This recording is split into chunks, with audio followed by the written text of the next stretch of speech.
আমরা আপনাদের সম্মুখে মক্তব সম্পর্কে মোকালামা পেশ করছি। শুক্রবার এই বেলা 11টার সময় কোথায় যাচ্ছ?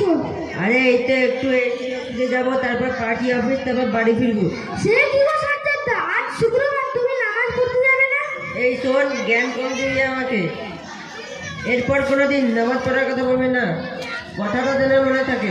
সে কি গো সাজ্জাদা, আমাদের হুজুর বলেছে যে ব্যক্তি পরপর 3-4টা জুমার নামাজ পড়বে না সে তো মুনাফিকের অন্তর্ভুক্ত হবে। এমনকি মুসলমান খাতা থেকে তার নাম কাটা পর্যন্ত হতে পারে। তুমি আমাকে এমন বলছো কেন? শোনো রামিল, আমাকে এই হুজুর টুজুরের কথা আমাকে বলবি না। সে কি গো সাজ্জাদা, এই তো হুজুরের খুব প্রশংসা করছিলে, আজ আবার কি হলো? হুজুরের নাম শুনে তোমার এত জ্বালা করছে কেন গো?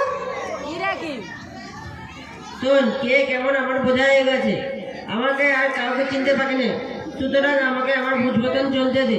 তোমার কথাগুলো শুনে আমার সব কথা মনে হচ্ছে। তুমি কি খুলে বলবে তোমার এত রাগ হওয়ার কারণটা কি? এই শোন, আর হুজুরের কথা বলিস না। আগে বলো তো, তবে জানবো। তবে শোন, আমাকে অনেক কথা বলে মসজিদে নিয়ে গেল, আর আমি কিছুতেই যাব না, আর হুজুর শুনবে না, সেই তো বারবার বলে মসজিদে নিয়ে গেল। সেটা তো ভালো কথা। আরে আগে শোন তো আমার পুরো কথা। আমাকে মসজিদে নিয়ে গিয়ে মসজিদ ভর্তি লোকের সামনে কি অপমানটা করলো, তা সে বাসা দিয়ে তোকে বোঝানো যাবে না। আমি তো মোটেই মসজিদ যেতে চাইছিলাম না, হুজুর তো জোর করে ডেকে এমন ভাবে অপমান করলো, একে ঠিক বলা তুই বল। আরে ভাই, আগে বলো তোমাকে কি বলে অপমান করলো, বলো তো একটু শুনি। আর বলো তোমাকে অপমান করলো এটা কি করে বুঝলে? আমাকে না তো কাকে বলেছে, হুজুর বলেছে মদ খাওয়া, ঘুষ খাওয়া, সুদ খাওয়া, মিথ্যা কথা বলা ইত্যাদি সব শয়তানের কাজ। তাহলে আমি কি শয়তান? আমি কি বুঝি না কথাগুলো কাকে বলা হচ্ছে? আচ্ছা না ভাই, হুজুরের সাথে কি তোমার কোনো রাগারাগি আছে? না তো, অবশ্যই নয়।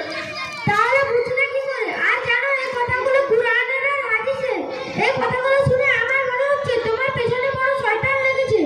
আমি তোমাকে কতবার বলেছি তুমি ওইসব খারাপ লোকেদের সাথে আর মিশবে না। তুমি আমার কোনো কথাই শোনো না। দাঁড়াও, আমি তোমার ব্যবস্থা করছি। এই তুই আমার কি ব্যবস্থা করবি রে? তুমি কি কথাগুলো বলেছো সব তোমার মনে আছে তো? আমি সব আপনার সাথে বলছি। এই কথাগুলো আব্বুর সাথে বলিস না, আমি তোর কাছে অনুরোধ করছি। আমি তোমার কোনো কথা শুনবো না। এই কদিন দেখছি তোমার মক্তবের কথা, মসজিদের কথা, জামাতের কথা শুনলে তোমার গায়ে যেন জ্বালা লাগে।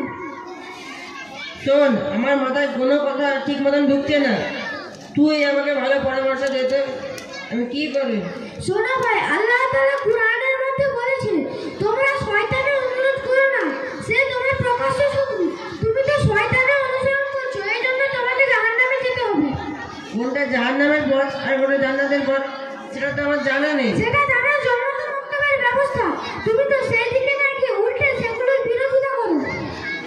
শোন ভাই, আমার মারাত্মক বড় ভুল হয়ে গেছে ওই খারাপ লোকেদের সঙ্গে মেলামেশা করা।